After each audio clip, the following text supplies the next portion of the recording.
Hello. All right, so I've been getting questions basically from sellers saying, how do I know I can trust an investor, right? I did a video recently saying will I get screwed? But it's the same kind of question. How do I know if I can trust the investor? Or can I trust an investor who's looking to buy my house? So the real answer is you probably can't. Because there are a lot of people out there who have no ability to close. Right? They want to get in on your deal, and then they want to try and find somebody else to buy it from them, and if they can't, then they're in trouble. So here are the things to look for so that you can trust an investor. So the first thing you can do is ask for proof of funds. I'd say that's the number one thing you can ask for. Ask for proof of funds. And if the guy sends you a bank statement or something from a bank, then that is a big, with some significant amount of money in it, then that is a good indicator that he's trustworthy. A lot of people are going to send you something which is a letter from a lender. And that, to me, is not an indication of somebody that you can trust, unfortunately. A letter from a lender really does not mean that the lender will lend on your property. That's one thing. Ask for proof of funds. I'd say that's the number one thing you can do if you want to know if an investor is legit, is ask for proof of funds. Now, another thing you can do is to ask the investor if he is somebody that is able to close, right? Will you close? Will you get this deal closed? Obviously everyone's going to say yes, but how they say it is a big indication of whether they're trustworthy or not. So I would say another way that you can possibly check to see if the investor is trustworthy is,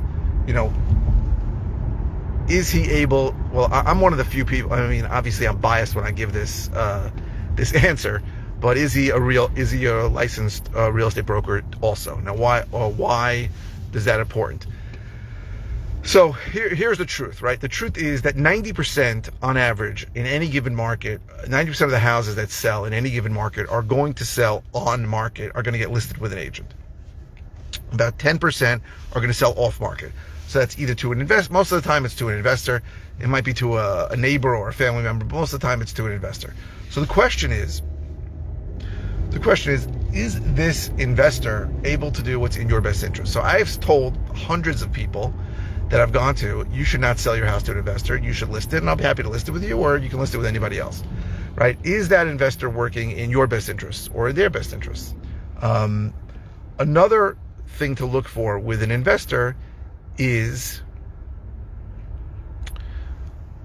do they start feeding you lines of crap, right? Do they start saying something like, we can close in 2 days, right? It's impossible in New York.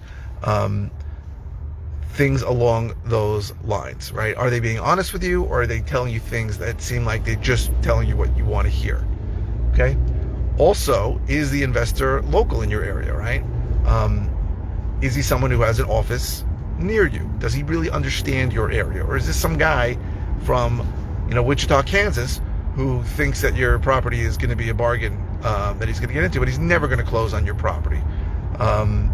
Also, is he somebody who has rentals in the area, who actually rents out properties, right? Now, that's not always necessary, but you want someone who seems to be legitimate.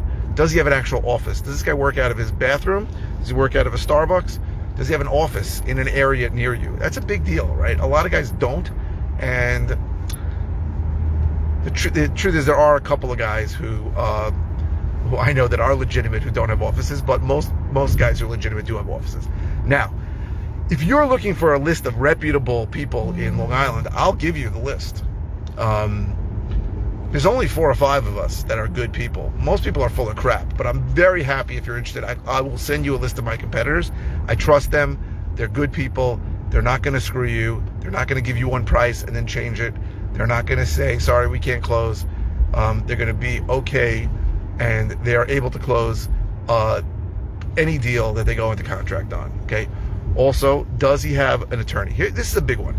Now, if an investor in New York contacts you and says, let's go sign a contract without your attorney getting involved, you should be careful. Now, I do send out something that looks like a purchase and sale contract as an offer letter, But and I've had people sign it and give it to me, and I tell them right away, you need to be represented by an attorney.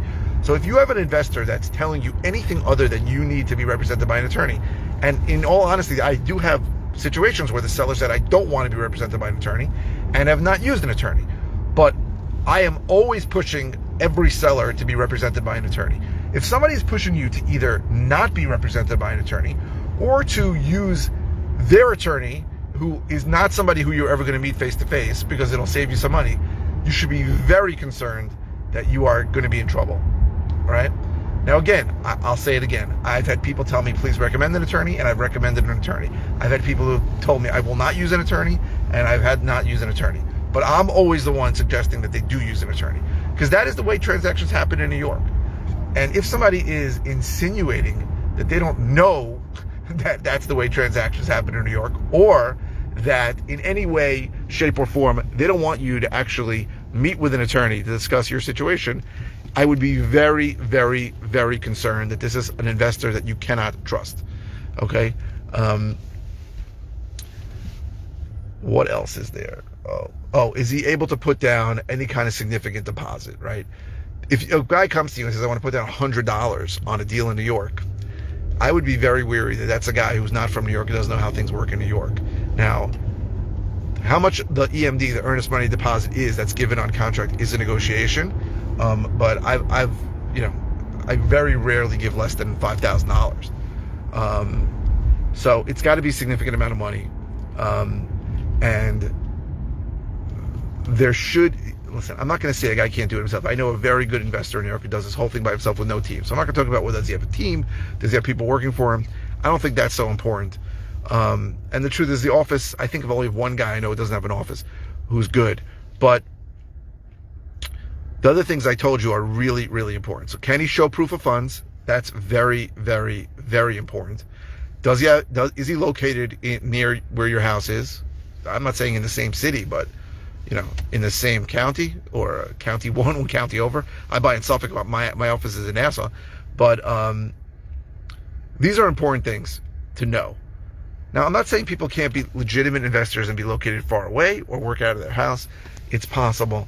But if all those things come together and you ask for proof of funds and he sends you a letter from a lender saying, this guy is approved for X, and he's located far away, and he wants to give you a $100 deposit, and he tells you don't need an attorney, I would say that is someone you need to be very, very concerned is not trustworthy.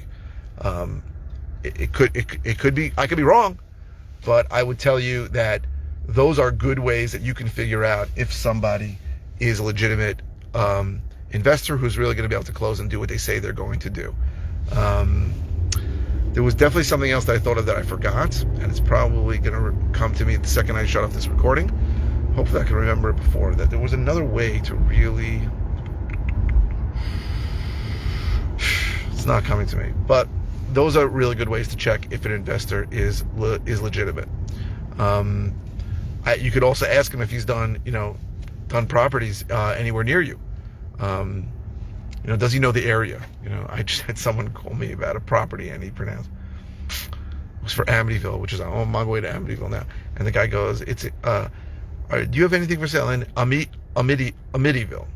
That's what he said. No, Amityville. I'm like, what? Some guy called me about Copiague. I'm like, Copeg? So you have to know. If a guy can't pronounce your city, that is not a good sign. Now, to be honest, I have a team, and some of the team is out of the country, and sometimes they do mispronounce things. I tell them to be careful and not, but it does happen. But if the actual investor who you're speaking to is somebody who can't pronounce your city, that's a bad sign. So those are a few ways to check if you can trust that investor or not. Again, what you're looking for, what you're afraid of, is that somebody's going to make an offer, is not going to be able to close, is going to try and find somebody else to assign the contract to, and if he doesn't, then you're out of luck, right? On occasion, I'll assign a contract, but I know that if I can't find somebody to assign it to, if I'm looking to assign it, then I will absolutely close on it myself. So the question is this investor a man of his word who's going to provide you with the amount of money that he said he would? That really is it. Also, does he have an attorney? That's another one, right? Is he represented by an attorney? If you have somebody who says, I'm not represented by an attorney, that is somebody I'd run away from. Just somebody probably who's not legitimate and he's never interested in closing. I have an attorney that I use all the time. I have several attorneys I use, but I'm someone who can close and who does close all the time. So I hope this was helpful. If you're interested in finding out any more, you can call the number that's on your screen or somewhere, I don't know where, or you can reach me via my email address. But thank you very, very much for watching.